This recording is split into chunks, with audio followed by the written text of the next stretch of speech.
Good. So you should have a nice base to work from now. You understand some of the basics of marketing and you understand the 8 P's of marketing. And we're going to go into a little bit about growth. The overarching job of a marketer or sales manager would have to be growth. You need to grow the business. Even in tough times, one has to think, how am I going to grow this business? So let's look at some growth strategies and the marketing plan. We're not going to go into detail. So, in this session, we're going to look at 3 lessons. Lesson one is the Ansoff matrix. It gives you 4 different ways how to grow a business. So, if I asked you at 2 o'clock in the morning, grow your business, would you know how to grow the business? And of course, we would battle to grow the business without a growth matrix. And Professor Ansoff in 1957 came up with quite a nice matrix. Lesson two is going to be the marketing plan. As I said, we're not going to go into that into detail, but if you had to write a marketing plan, what would it look like? And just the basic headings of a marketing plan. Lesson three, we're going to look at B2B, which stands for business to business versus business to consumer marketing. For example, B2B would be a medical aid targeting brokers. A broker is a business, not the end user. And B2C would be targeting a bank could target a retail market, the consumer market, versus a B2B bank would target other corporates. Very important. And we're going to do 2 very simple activities in this session three. Session three is just going to be your Ansoff reading, which you can do after the session. And then activity two will be, where do you think your business unit will be in 3 years' time when looking at the Ansoff growth matrix? So next up is the Ansoff growth matrix. Right, so on this slide, we going to be looking at the top line on the left. It says present products, and on the right it says new products. And then I want you to look on the left of the slide vertically. It says present or existing markets, and on the bottom on the left it says new markets. So we've got these 4 variables. Let's go through them. So the top left hand quadrant out of these 4 quadrants is called market penetration.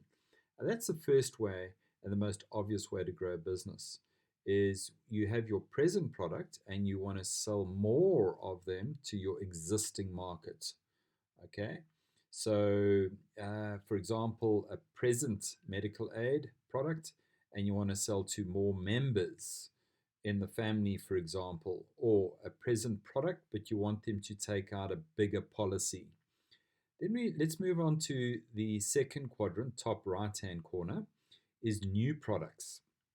And we call that new product development or just simply NPD. Now, this is the second way of growing your business. You could bring out brand new products and target your existing customers with them. And that would be a little bit more risky. It's a brand new product that you don't really understand, and nor does the present market understand it. Let's go on to uh, the bottom left hand quadrant, which is taking your present products or services to a brand new market. You could expand into a new country or into a new province in South Africa, or you could target a brand new up and coming target segment. And and that's called new market development. And then the most risky way of growing a business is called diversification. That's when you bring out a brand new product for a brand new target segment. And that's diversification. So that involves new products or services and brand new customers or brand new segments. So, and interestingly, let's say you're bringing out coffee and you brought out hot chocolate. You would say that it's identical. It's not really. That's actually quite a different product and could have a different target market. And you could be, say, a car manufacturer and bring out motorbikes. That would be what we call unrelated um, um, diversification, because cars and motorbikes are you'd think they're identical. They're not. They they they got slightly different or radically different target markets, and they're very different products. So one's got four wheels, the other one has two wheels. Motorbike riders are very often to very different to car owners. Um, so an example for Discovery Health, for example, of unrelated diversification would be medical insurance, and now targeting banks or banking customers. That would be unrelated um, uh, diversification. So that would involve risk. It's more risky because you don't understand the banking segment, you don't understand the banking customer either. So diversification is the most risky. Now, what I want you to think about is, where do you think your business unit is going to be? Where do you think your product is going to be in 3 years' time? So, right now, most of your business is going to be the top left hand matrix, which is market penetration. Grow in your existing target market with existing products. And however, in 3 years' time, you have to think outside the market penetration box. What new products are you going to be bringing out? What new markets do you want to target? And if you look at the white quadrants, the three white quadrants, generally in 3 years' time, you should be doing more business there than in your existing quadrant, especially if you're in a high tech environment. So, Apple, believe it or not, in 5 years' time will be doing 80% of their business outside the green box over here. So, I want you to just pause and reflect and try and write in 4 different percentages here that must all add up to 100%. Good. Now that you understand how to grow a business, the Ansoff matrix, 4 big ways to grow a business, let's move on to the layout of a marketing plan.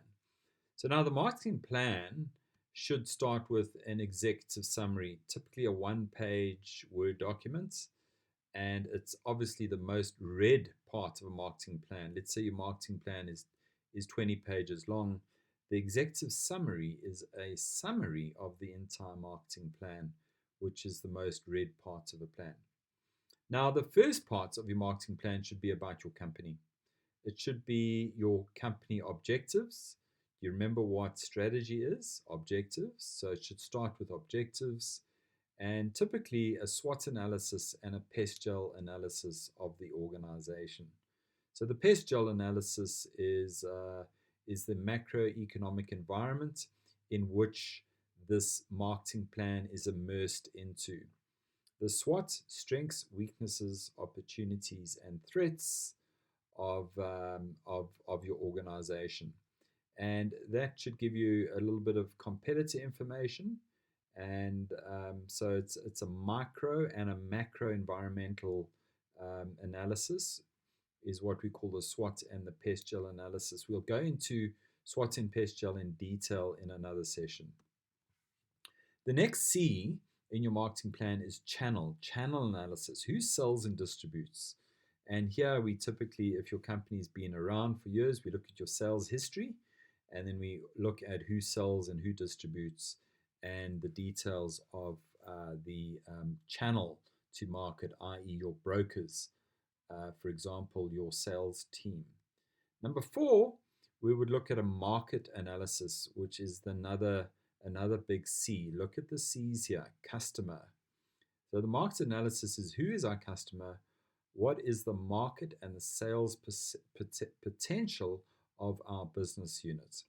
Market potential means, in a perfect world, if everybody bought from you, how much would you sell? And a sales potential is the realistic portion of what do you reckon you definitely will sell. And of course, that requires a little bit of market research. Number 5, look at the C's here. We got the first C, the company, the second C, the channel, the third C, customer, and now we got to look at our competitors. Very important. No marketing plan should exist without having discussed the competitor. Number six, we look at all our issues from the above discussions. Remember, the second part of strategy after objectives is what are your issues? What will stop you achieving your objectives? And there we should list all our issues from our competitor analysis, from our customer analysis, from our channel analysis, and from our company analysis. We should know what our issues are. And now we're ready to work on our marketing objectives, which should be in line with the company objectives. And the company objectives should be in line with the marketing objectives. And here we can talk about the Ansoff matrix, how we're going to be growing, and we can also talk about our STP strategy per segment. And STP stands for segmentation, targeting, and positioning, which we'll cover in detail in our forthcoming sessions. Marketing mix, exactly what are your 8Ps? What are you going to talk about under product, price, place, promotion? What are your processes? What is your IT, information technology and communication systems to help you with your processes? And we go through all the Ps, especially for our most important segment, our primary target market. How are we going to target them? And then we do a detailed sales forecast, which is generally an Excel spreadsheet. We need a budget to make everything happen, to achieve our objectives, and to make the issues go away. We need a budget, and then we need to do it, implementation or project plan. So I hope that gives you a lovely helicopter view of marketing and a marketing plan. But let's move on. What's a definition of marketing? Let's give you the first definition of marketing. So marketing shouldn't happen by mistake. It should be a deliberate blend or mix of the 8Ps of marketing. Remember the 8Ps of marketing? We call the marketing mix, or collectively those 8Ps will be your value proposition. So an expensive product, for example, would be part of the value proposition. However, you can't sell an expensive product if the product quality is bad. So expensive normally would mean a quality product at the right price, and it needs to be distributed, and you need to go into all of the 8Ps deliberately.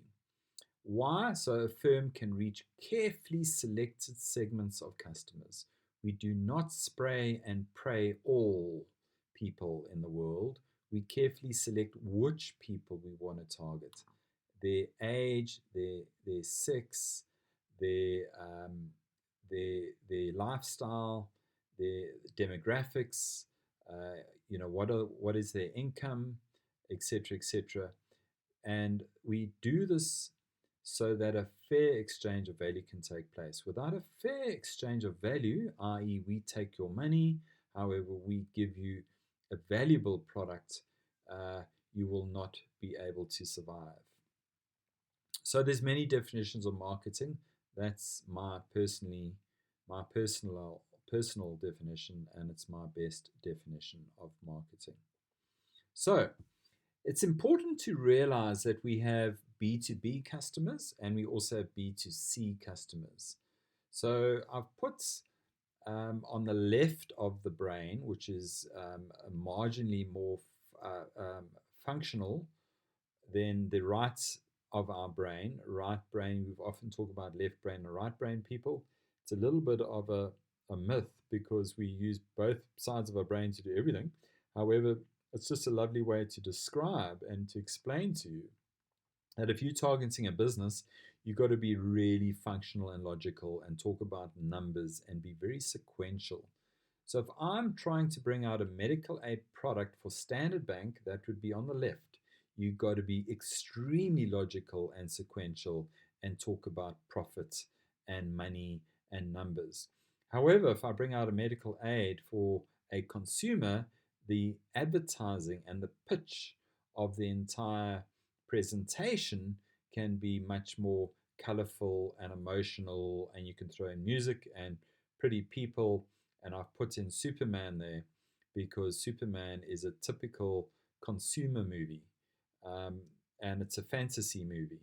And amazingly, emotional adverts or emotional campaigns work wonderfully selling certain products to the consumer, but you can't pull the wool over a functional business's mind. You can't say, buy our cell phone, it's pink or it's rose gold to a business. However, a consumer will jump for joy if you give them an inferior cell phone that is in rose gold because they want to be seen in public holding this pretty cell phone.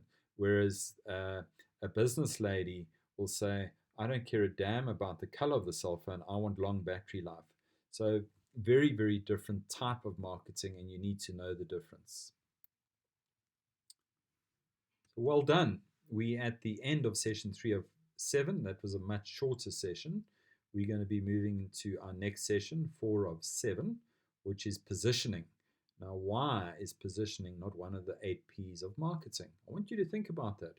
And we're going to do a quick calculation on how to calculate return on investment when it comes to advertising or marketing. Don't forget to do your Ansoff growth matrix reading.